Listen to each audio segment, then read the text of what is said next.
wabarakatuh. Perkenalkan, saya Herlina Putri dengan NIM F100210221. Hari ini saya akan menjelaskan terkait salah satu topik atau materi dari perencanaan karyawan, yaitu terkait dengan analisis jabatan. Analisis jabatan adalah titik awal untuk hampir semua fungsi personalia.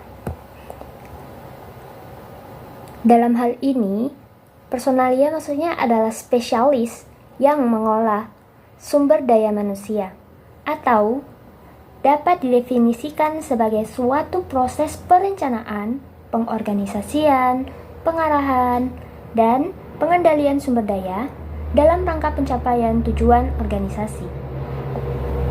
Proses tersebut mencakup kegiatan-kegiatan mulai dari perencanaan dan pengadaan tenaga kerja, seleksi, dan penempatan pegawai, pengembangan personil, melalui pendidikan dan pelatihan, integrasi personil ke dalam organisasi, dan pemeliharaannya termasuk pemberian imbalan atau gaji, penilaian terhadap hasil kerja, serta juga pengembangan karir dan pemberhentian personil.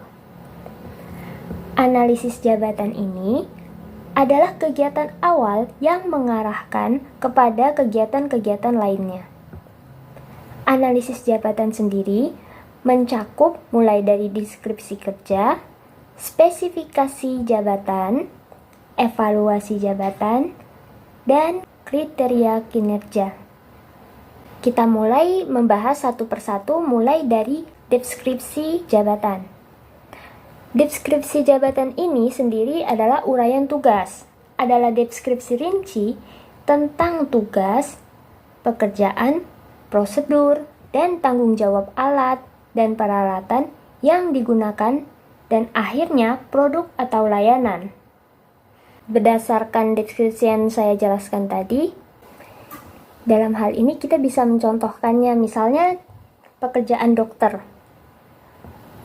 bedah ya misalnya. Nah, mulai dari pekerjaannya, apa sih pekerjaan dari dokter bedah tersebut? Tentu saja mengoperasi pasien ya. Nah, kemudian ada yang namanya prosedur dan tanggung jawab. Nah, dari situ kita akan mempelajari apa saja sih prosedur-prosedur yang dilakukan untuk melakukan operasi. Kemudian apa saja tanggung jawab dari dokter tersebut untuk mengoperasi pasien. Kemudian ada alat dan peralatan, misalnya pisau bedah, kemudian alat-alat mesin lainnya untuk membedah, misalnya benang, jarum, suntikan, anestesi, dan lain-lain. Nah, kemudian produk atau layanannya ya dari produk atau dari alat-alat tersebut, kemudian juga dari deskripsi pekerjaan tersebut. Nah, itu produknya itu kalau dalam dokter bedah itu ya mengoperasi pasien gitu. Nah, kalau misalnya kita kaitkan dengan psikolog, jika psikolog kita kan tugasnya konseling ya, salah satunya. Nah, konseling atau wawancara. Nah, misalnya psikolog dalam mengkonseling kliennya. Nah, dari pekerjaan itu kan ada prosedurnya ya, nggak bisa kita langsung konseling atau langsung ke titik permasalahannya. Pasti ada prosedurnya. Nah, pertama itu kalau dalam mengkonseling itu pertama kita membutuhkan persetujuan dari klien tersebut. Kita tidak bisa untuk langsung mengkonseling tanpa persetujuan dari pihak tersebut. Nah, selain itu kita juga setelah dapat persetujuannya kita juga nggak bisa langsung mulai ya. Kita juga harus ada yang namanya building rapport. Itu kita harus membangun kedekatan terlebih dahulu agar kita mendapatkan trust atau kepercayaan dari klien tersebut agar dia mau untuk lebih terbuka. Nah, kemudian baru kita bisa mulai prosedur selanjutnya dan seterusnya. Selain itu, psikolog yang mengkonseling juga memiliki beberapa tanggung jawab. Yang pertama seperti memeriksa kondisi dari klien tersebut, apakah optimal atau tidak dalam menjalankan konseling. Kalau misalnya klien tersebut sedang tidak memungkinkan untuk diwawancarai atau diajak berbicara, itu harus dihentikan, dan itu merupakan tanggung jawab dari psikolog.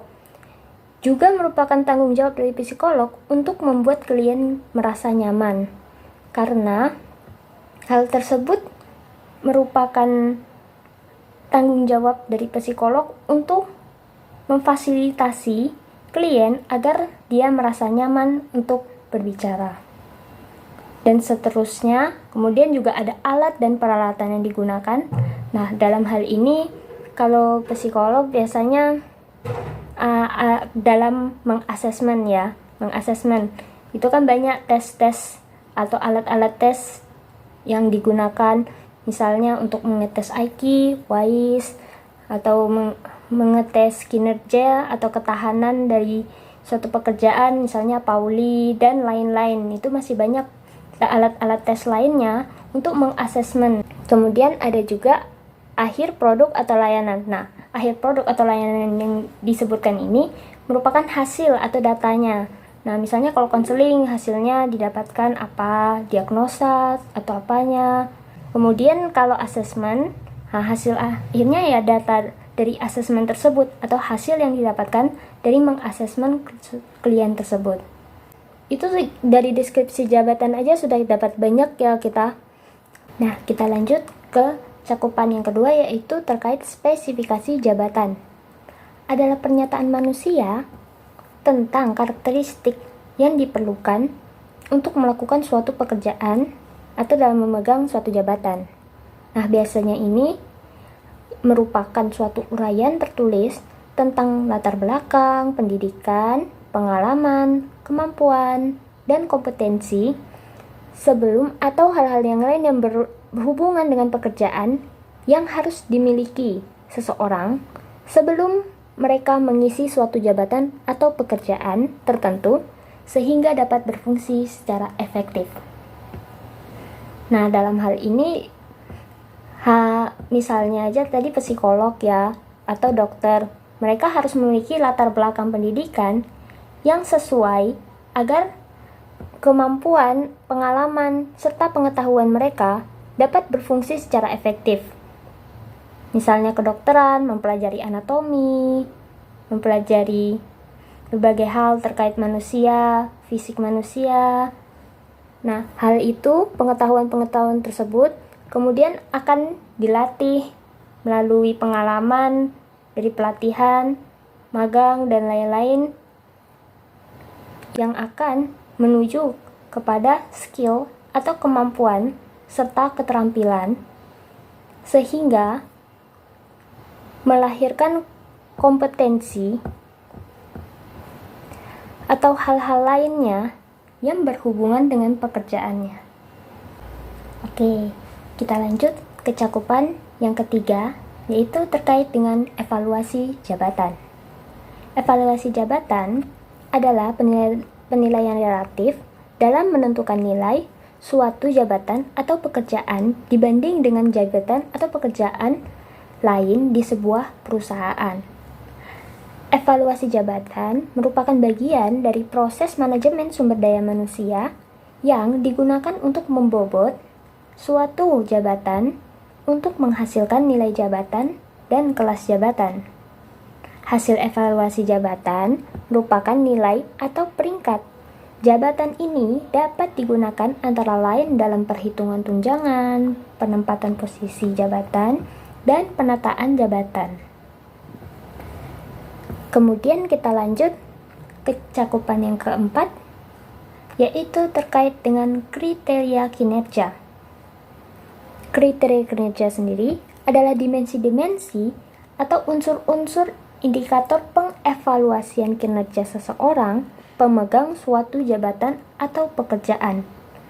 Menurut Robbins, indikator kinerja adalah alat untuk mengukur suatu pekerjaan sejauh mana pencapaian kinerja dari seseorang atau karyawan. Berikut ada beberapa indikator untuk mengukur kinerja karyawan. Yang pertama adalah kualitas kerja, kemudian kuantitas, yang ketiga adalah ketepatan waktu, yang keempat ada efektivitas, dan yang kelima ada kemandirian. Setelah saya menjelaskan terkait cakupan-cakupannya, kita sekarang masuk kepada kegunaan dari analisis jabatan. Menurut Gorpate, kegunaan atau hasil output analisis jabatan dapat digunakan mulai dari job design atau desain pekerjaan, personal planning, recruitment selection, compensation, pelatihan dan pengembangan karyawan, equal employment opportunity, dan penilaian kinerja. Sekian penjelasan dari saya.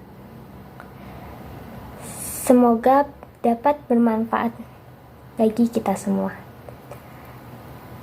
Saya tutup dengan wassalamualaikum warahmatullahi wabarakatuh.